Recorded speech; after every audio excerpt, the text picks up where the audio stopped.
गुरुर्ब्रह्मा गुरुर्विष्णुर् गुरुर्ब्रह्मा गुरुर्विष्णुर् गुरुर्देवो महेश्वरः गुरुर्देवो महेश्वरः गुरुसाक्षात् परब्रह्म गुरुर्साक्षात् परब्रह्म तस्मै श्री गुरवे नमः तस्मै श्री गुरवे नमः।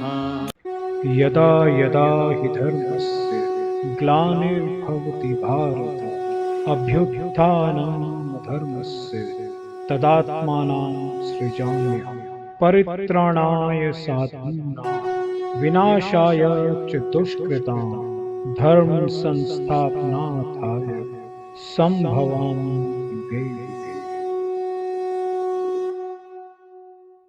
प्रेम से बोलो श्री कृष्ण भगवान की जय, भोलेनाथ भंडारी की जय। मित्रों, भक्तों, एक बार प्रेम से बोलो श्री कृष्ण भगवान की जय। मित्रों, भक्तों, मैं आचार्य श्री राजेंद्र कुमार सूर्यवंशी भगवान श्री कृष्ण की चरणों की धूल उनका शिष्य। मित्रों, भक्तों, श्रीमद् भागवत गीता यथारूप अध्याय 10 श्री भगवान का ऐश्वर्य अध्याय चल रहा है। मित्रों, यहाँ पर 18 अध्याय गीतों का संपूर्ण प्रस्तुति हो रही है। मित्रों, ध्यान से इस प्रसाद को ग्रहण कीजिए। तो प्रेम से बोलो श्री कृष्ण भगवान की जय। मित्रों, मैं जरा हिमाचल में जा रहा हूँ, हिमालय में पहुँच रहा हूँ। तो प्रेम से बोलो श्री कृष्ण भगवान की जय। मित्रों, अध्याय 10 श्री भगवान ऐश्वर्य श्रीमद् भागवत गीता यथारूपम।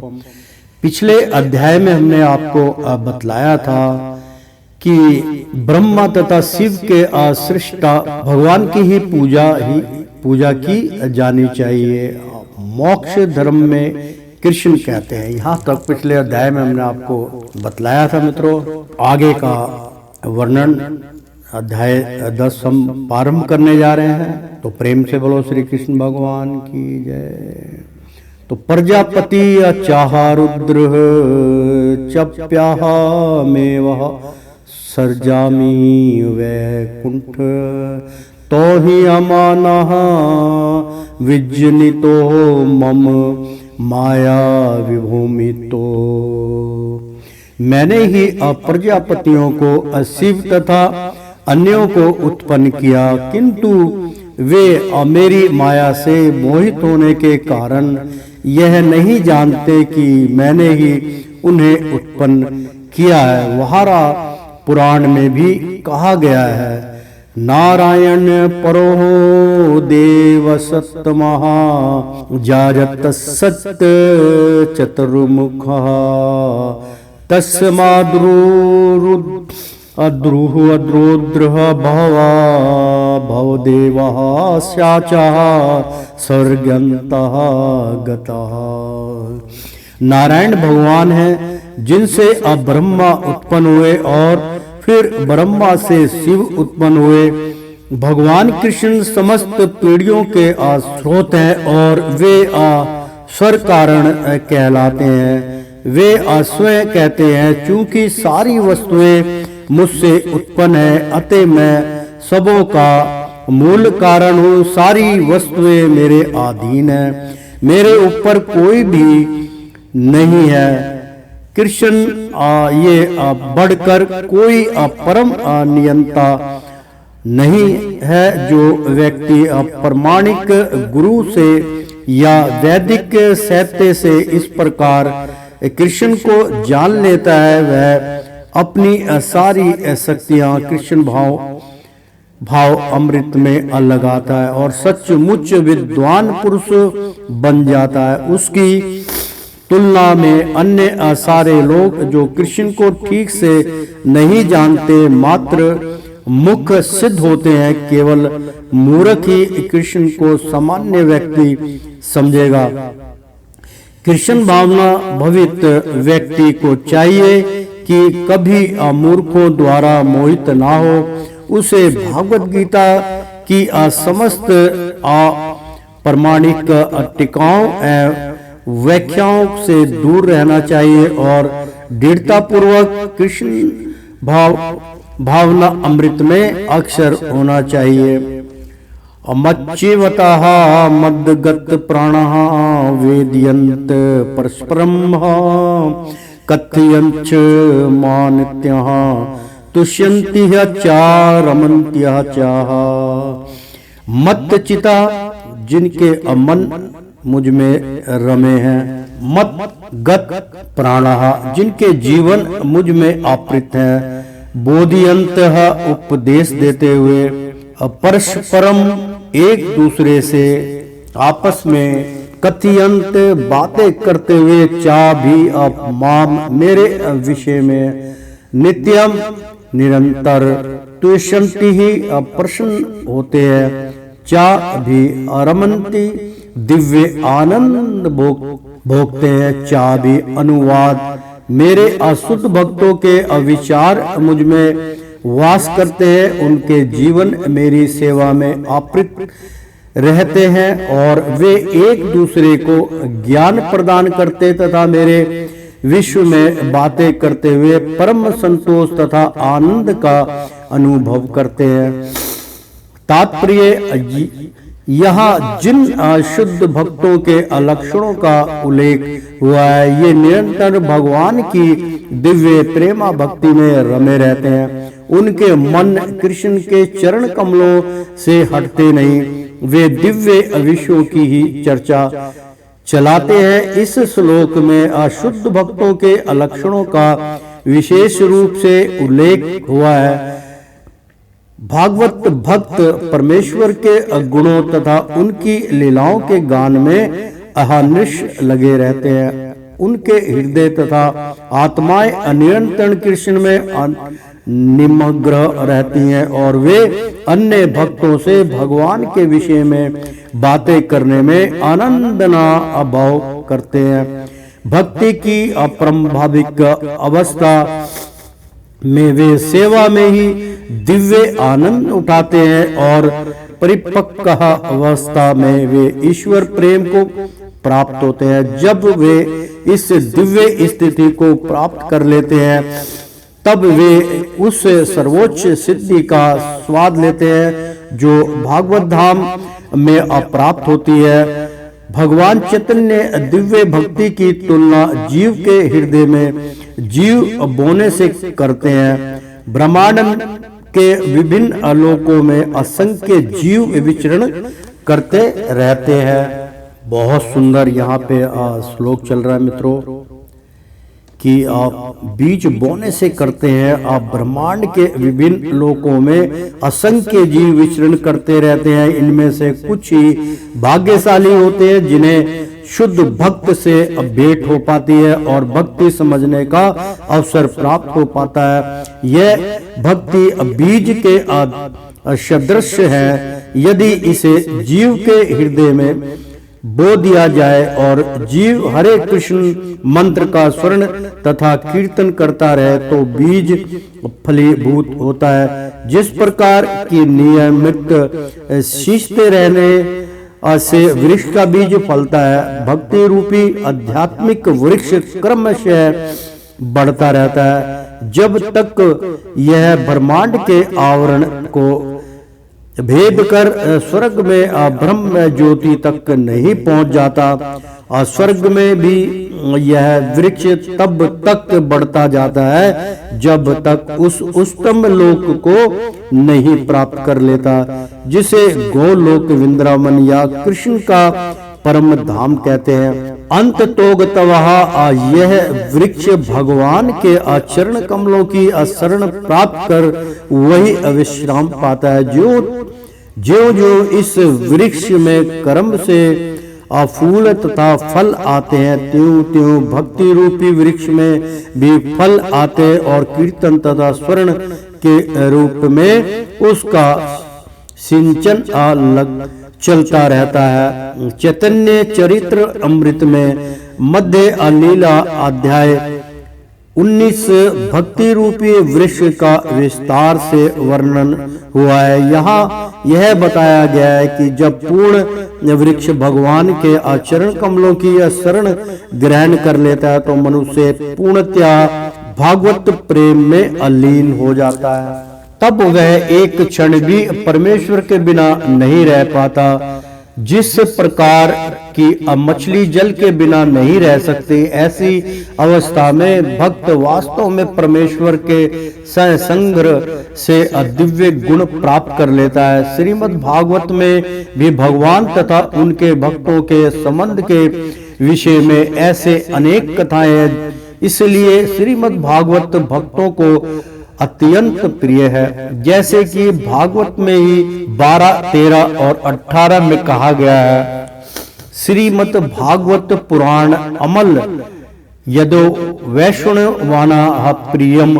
ऐसी कथा में भौतिक कार्यों, आर्थिक विकास, इंद्रिय तृप्ति या मोक्ष के विषय में कोई भी नहीं है। श्रीमद् भागवत की एकमात्र ऐसी कथा है जिसमें भगवान तथा उनके भक्तों की दिव्य प्रकृति का पूर्ण वर्णन मिलता है। फलत कृष्ण भावना भवित जीव ऐसे दिव्य साहित्य के आस्वरण में दिव्य रुचि दिखाते हैं। जिस प्रकार तरुण तथा तरुणी को अपरस्पर मिलने में आनंद प्राप्त होता है, तेंसा सतत युतानः भजन्तः प्रीतिय पूर्वक्रमः ददामिह्य बुद्धियोगः तायेन मामुपयन्ति ते।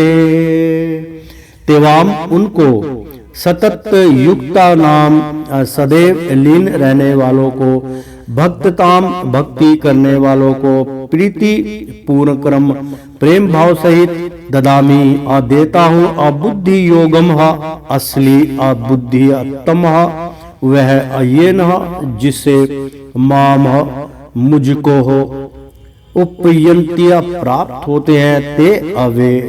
अनुवाद, जो प्रेम पूर्वक मेरी सेवा करने में निरंतर लगे रहते हैं उन्हें मैं ज्ञान प्रदान करता हूँ जिसके द्वारा वे मुझ तक आ सकते हैं। तात्पर्य, इस श्लोक में बुद्धि योगम शब्द अत्यंत महत्वपूर्ण है। हमें स्मरण हो कि द्वितीय अध्याय में भगवान ने अर्जुन को उपदेश देते हुए कहा था कि मैं तुम्हें अनेक विषयों के बारे में बता चुका हूँ और अब मैं तुम्हें बुद्धि योग की शिक्षा दूंगा। अब उसी बुद्धि योग की व्याख्या की जा रही है। बुद्धि योग कृष्ण भावना अमृत में रहकर कार्य करने को कहते हैं और यही उत्तम बुद्धि माता है। बुद्धि का अर्थ है बुद्धि माता और योग का अर्थ है यौगिक गतिविधियां अथवा यौगिक उन्नति। जब भी भागवत धाम को जाना चाहता है और भक्ति में वह कृष्ण भावनामृत को ग्रहण कर लेता है तो उसका यह कार्य बुद्धि योग कहलाता है। दूसरे शब्दों में बुद्धि योग वह विधि है जिससे मनुष्य भव बंधन से छूटना चाहता है। उन्नति करने का चरम लक्ष्य कृष्ण प्राप्ति है। लोग इसे नहीं जानते, अतः भक्तों तथा प्रामाणिक गुरु की संगति आवश्यक है। मनुष्य को अज्ञात होना चाहिए कि कृष्ण की लक्ष्य है और जब लक्ष्य निर्देश है तो पथ पर मंद गति से प्रागृति करने पर भी अंतिम लक्ष्य प्राप्त हो जाता है। जब मनुष्य लक्ष्य तो जानता है किंतु कर्म फल में लिप्त रहता है तो वह कर्म योगी होता है। यह जानते हुए कि लक्ष्य कृष्ण है तब कोई कृष्ण को समझने के लिए मानसिक चिंतन का सहारा लेता है तो वह ज्ञान योग में लीन होता है। किंतु जब वह लक्ष्य को जानकर कृष्ण भावनामृत तथा भक्ति में कृष्ण की खोज करता है तो वह भक्ति योगी या बुद्धि योगी होता है। और यहाँ पूर्ण योग है। यह पूर्ण योगी जीवन की असिद्धता अवस्था है। जब व्यक्ति अप्रामाणिक गुरु के होते हुए यह आध्यात्मिक असंग से संबंध रखकर भी अप्राकृतिक प्रगति नहीं कर पाता क्योंकि वह बुद्धिमान नहीं है, तो कृष्ण उनके अंतर से उपदेश देते हैं जिससे वह सरलता से उन तक पहुंच सके। इसके लिए जिस योग्यता की अपेक्षा है वह यह है कि कृष्ण भावना अमृत में नियंत्रण रहकर प्रेम तथा भक्ति के साथ सभी प्रकार की सेवा की जाए। उसे कृष्ण के लिए कुछ ना कुछ कार्य करते रहना चाहिए, किंतु प्रेम पूर्वक। यदि भक्त इतना बुद्धिमान नहीं है कि आत्म साक्षात्कार के पथ पर प्रगति कर सके, किंतु यदि वह एकनिष्ठ रहकर भक्ति कार्यों में रत रहता है, तो भगवान उसे अवसर देते हैं कि वह उन्नति करके अंत में उसके पास पहुंच जाए। तेषामेव नुकंपार्थ महा मज्ञान जहा तमः नाश्य माया तम भावशतो ज्ञान दीपेन माश्वतः। तेषाम उन पर निश्चय ही अनुकंपा अर्थम विशेष कृपा करने के लिए अहम मैं अज्ञानजम अज्ञान के कारण तम अंधकार नाशयामी दूर करता हूँ। आत्म भाव उनके हृदयों में स्थित ज्ञान अज्ञान के अद्यपेन दीपक द्वारा भास्वतः चमकते हुए। अनुवाद। मैं उन पर विशेष कृपा करने के हेतु उनके हृदयों में वास करते हुए ज्ञान के अप्रकाशमान दीपक के द्वारा अज्ञानजन्य अंधकार को दूर करता हूँ। तात्पर्य, जब भगवान चैतन्य बनारस में हरे कृष्ण महामंत्र के कीर्तन का प्रवर्तन कर रहे थे, तो हजारों लोग उनका अनुसरण कर रहे थे। तत्कालीन बनारस के अत्यंत प्रभावशाली एवं विद्वान प्रकाशानंद सरस्वती उनको भावुक कहकर उनका उपास करते थे। कभी कभी भक्तों की आलोचना दार्शनिक यह सोचकर करते हैं कि भक्तगण अंधकार में है और दार्शनिक दृष्टि से भोले भाले भावुक है, किंतु यह तथ्य नहीं है।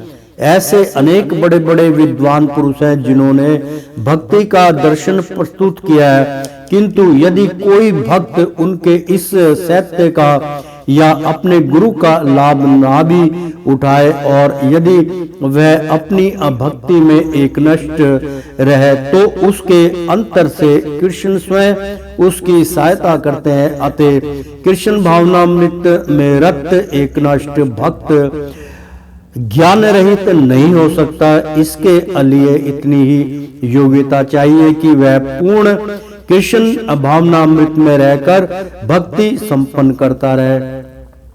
आधुनिक दार्शनिकों का विचार है कि बिना विवेक के अशुद्ध ज्ञान प्राप्त नहीं किया जा सकता। उनके लिए भगवान का उत्तर है, जो लोग शुद्ध भक्ति में रत हैं, भले ही वे अपर्याप्त शिक्षित ना हो तथा वैदिक नियमों से पूर्णतः अवगत ना हो, किंतु भगवान उनकी सहायता करते ही है, जैसा कि इस श्लोक में बताया गया है। प्रेम से बोलो श्री कृष्ण भगवान की जय।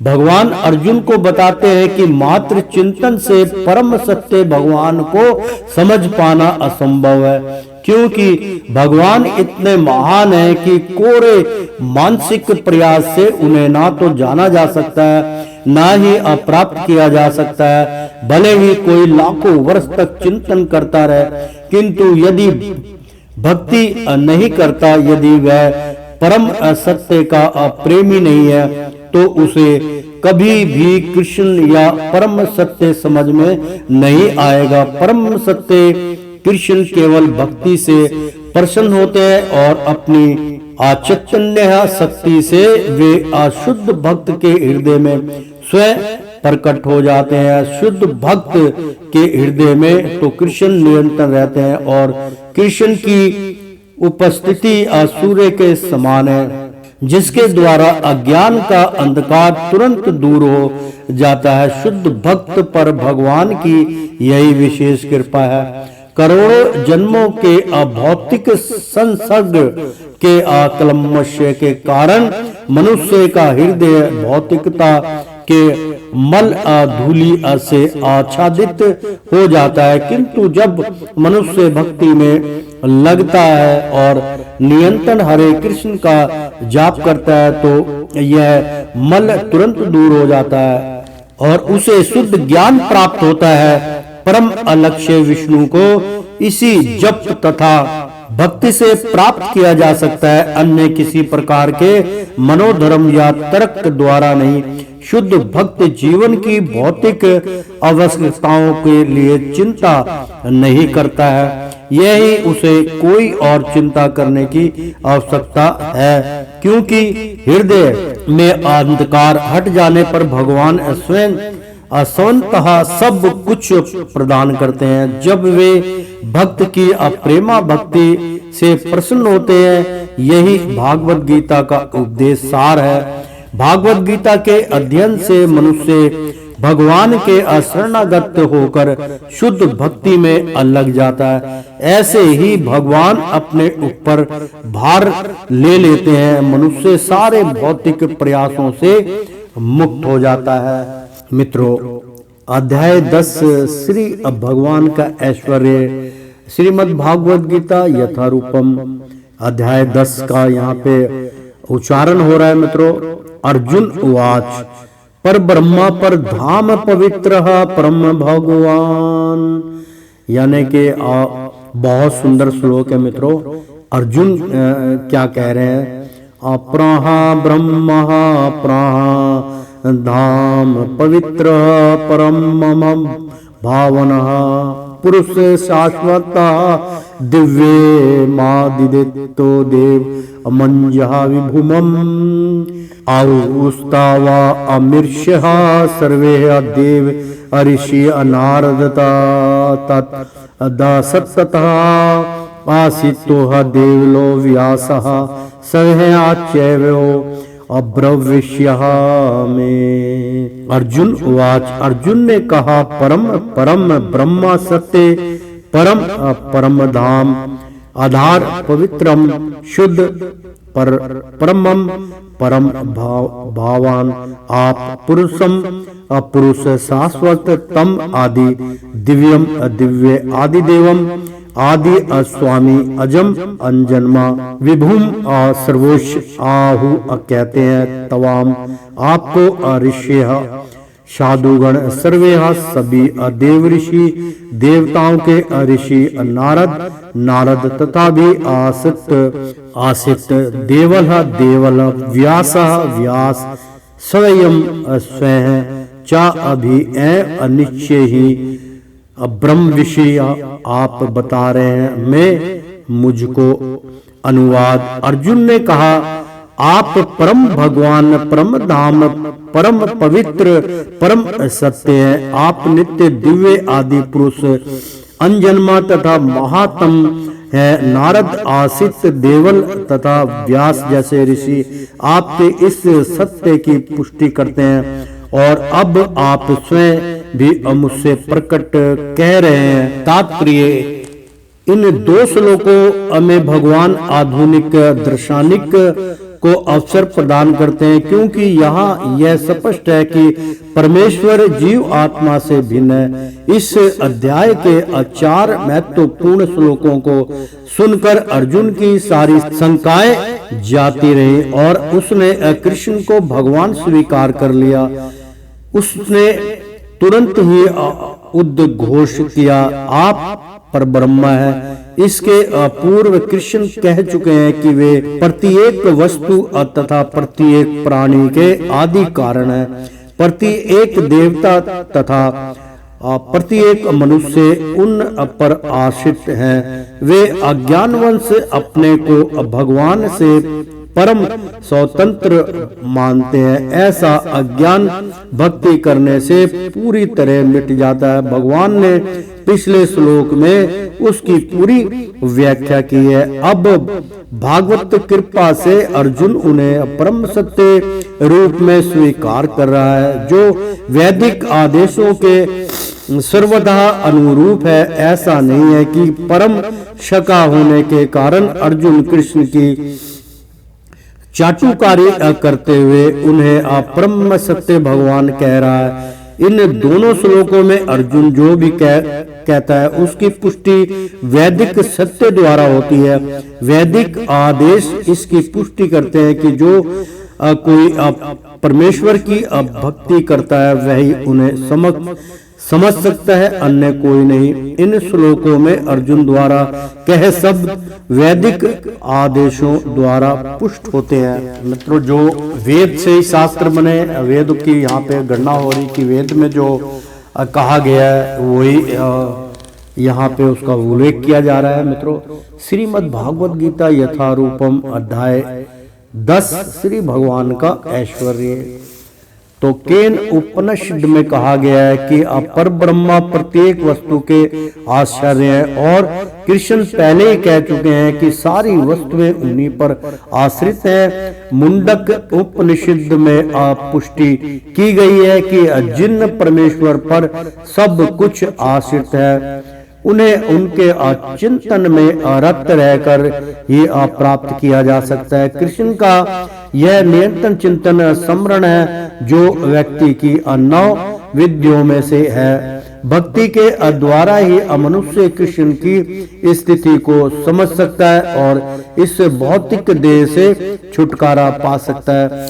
वेदों में परमेश्वर को परम पवित्र माना गया है। जो व्यक्ति कृष्ण को परम पवित्र मानता है वह समस्त पाप कर्मों से शुद्ध हो जाता है। भगवान की शरण में गए बिना पाप कर्मों से शुद्धि नहीं हो पाती। अर्जुन द्वारा कृष्ण को परम पवित्र मानना वेद समझता है। इसकी पुष्टि नारद आदि ऋषियों द्वारा भी हुई है। कृष्ण भगवान है और मनुष्य को चाहिए कि यह निरंतर उनका ध्यान करते हुए उनसे दिव्य संबंध स्थापित करे। वे अपरम अस्तित्व है, वे असमस्त शारीरिक आवश्यकताओं तथा जन्म मरण से मुक्त हैं।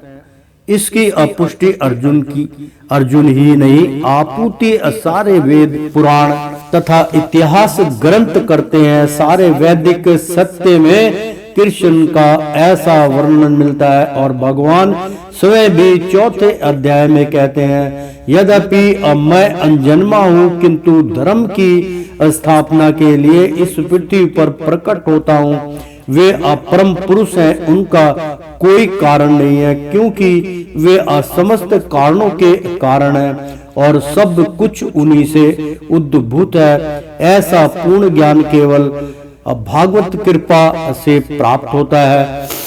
यहाँ पर अर्जुन कृष्ण की कृपा से ही अपने विचार व्यक्त करता है। यदि हम भागवत गीता को समझना चाहते हैं तो हमें इन दोनों श्लोकों के कथनों को स्वीकार करना होगा। यह परंपरा प्रणाली कहलाती है, अर्थात गुरु शिष्य अपरंपरा को मानना है। अपरंपरा प्रणाली के बिना भागवत गीता को नहीं समझा जा सकता। यह तथा कथित विद्यालवी शिक्षा द्वारा संभव नहीं है।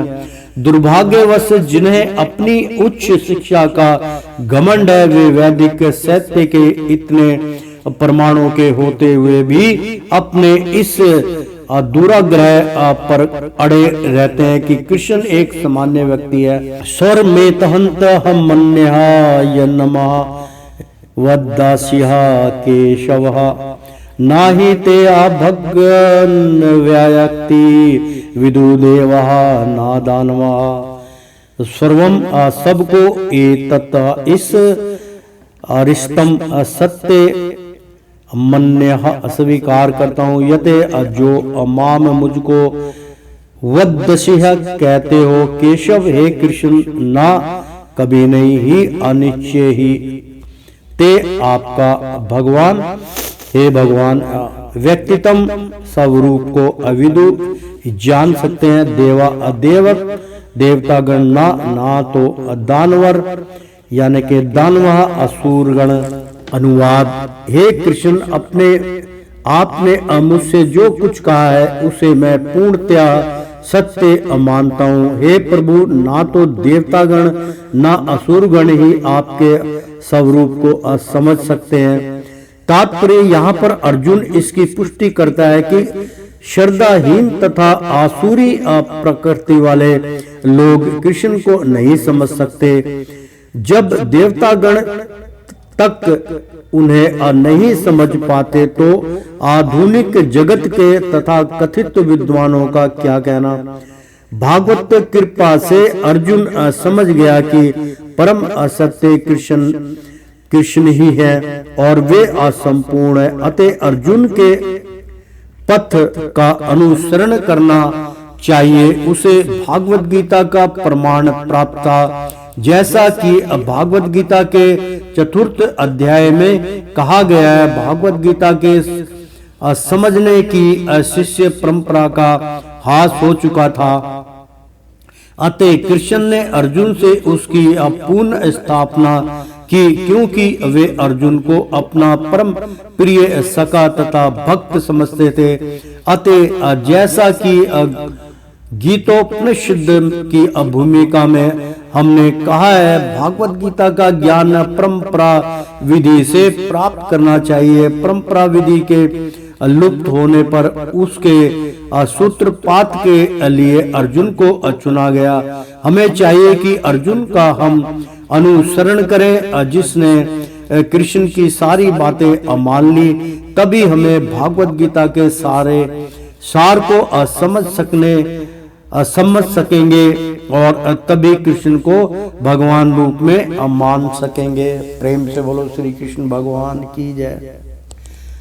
अस्वे में तवा मन तमानन वे तत् तम पुरुषोत्तम भूत भावन भूतेश देव देव अजगत पते स्वयं एव अनिश्चय ही आत्मना अपने आप आत्ममनन अपने को वे तथ जानते हो। तवम आप पुरुष उत्तम, हे अपुरुषोत्तम भूता भावन, हे सबके उद्गम भूता ईश सभी जीवों के स्वामी देव देव, हे असमस्त देवताओं के स्वामी जगतपते, हे संपूर्ण ब्रह्मांड के स्वामी। अनुवाद, हे अपरम पुरुष, हे सबके उद्गम, हे समस्त प्राणियों के स्वामी, हे देवों के देव, हे ब्रह्मांड के प्रभु, निस्संदेह एकमात्र आप ही अपने को अपनी अंतर्गणा शक्ति से जानने वाले हैं। तात्पर्य परमेश्वर कृष्ण को वे ही जान सकते हैं जो अर्जुन तथा उसके अनुयायियों की भांति भक्ति करने के माध्यम से भगवान के संपर्क में रहते। आसुरी या नास्तिक प्रकृति वाले लोग कृष्ण को नहीं जान सकते। ऐसा मनोधर्म जो भगवान से दूर ले जाए परम पातक है, और जो कृष्ण को नहीं जानता उसे भागवत गीता की टीका करने का प्रयत्न नहीं करना चाहिए। भागवत गीता कृष्ण की वाणी है और चूंकि वह कृष्ण तत्व विज्ञान है, अतः इसे कृष्ण से ही समझना चाहिए जैसा कि अर्जुन ने किया। इसे नास्तिकों से ग्रहण नहीं करना चाहिए। श्रीमद् भागवत में 1:2-11 में कहा गया है कि वदन्ते आतत् तव विद्सत तवा यज्ञानम दश्यनम अब्रोहति परमात्मा परमात्मा मोतिया भगवान नित्य सब धाते। मित्रों, बहुत सुंदर श्लोक है ये। वदन्त तत् तवा विद्य सत्यतम यज्ञान माद्रियम ब्रोहति अपरमा अत्योमृतिहा भगवान नीतिहा सब दाते। बहुत सुंदर। अर्थात मृतो परम सत्य का अनुभव 3 प्रकार से किया गया। निराकार ब्रह्मा, अंतर्यामी परमात्मा तथा भगवान।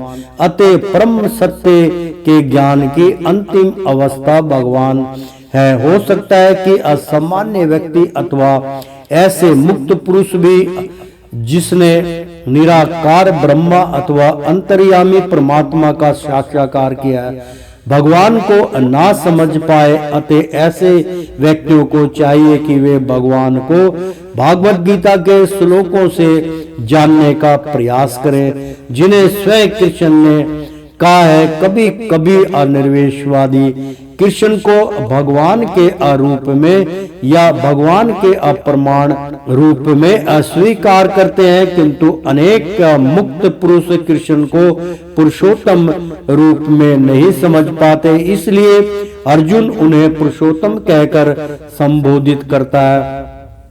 इतने पर भी कुछ लोग यह नहीं समझ पाते कि कृष्ण समस्त जीवों के जनक हैं। इसलिए अर्जुन उन्हें भूत भावन कहकर संबोधित करता है। यदि कोई उन्हें भूत भावन के रूप में समझ लेता है तो भी वह उन्हें अपरम विनता के रूप में नहीं जान पाता। इसलिए उन्हें यहाँ पर भूतेश परम नियंता कहा गया है। यदि कोई भूतेश रूप में भी उन्हें असमझ लेता है तो भी उन्हें समस्त देवताओं के उद्गम रूप में नहीं समझ पाता। इसलिए उन्हें देव सभी देवताओं के पूजनीय देव कहा गया है। यदि देव रूप में भी उन्हें समझ लिया जाए तो वे प्रत्येक वस्तु के परम स्वामी के रूप में समझ में नहीं आते। इसलिए यहाँ पर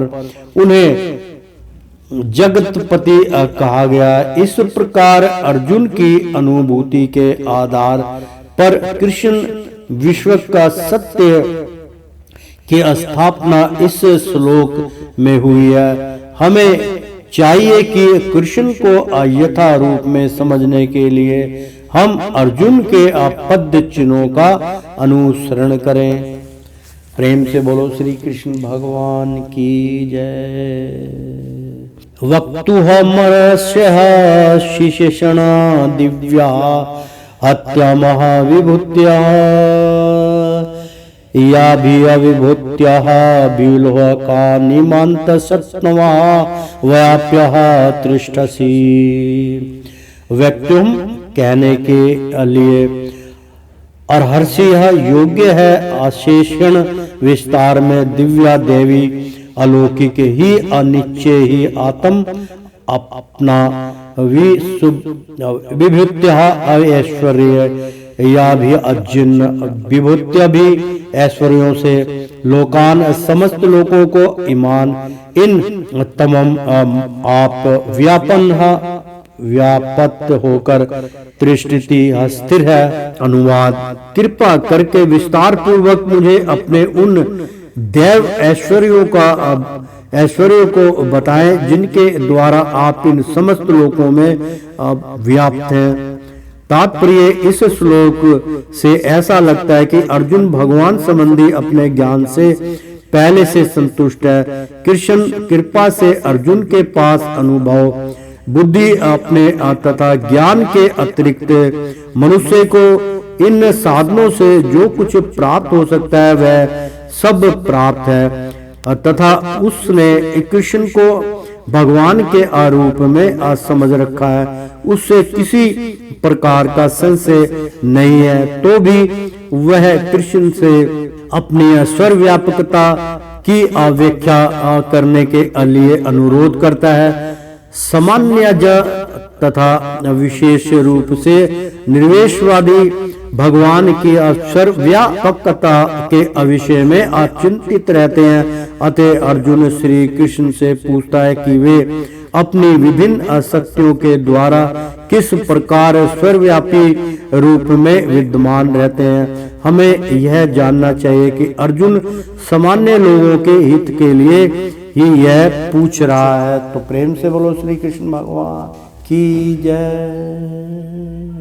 कंत विधाम योगस्नवः सदा परिचिन्त्यन् केषु केषु च भावेषु चिन्त्योषसि भगवन्यम्यः।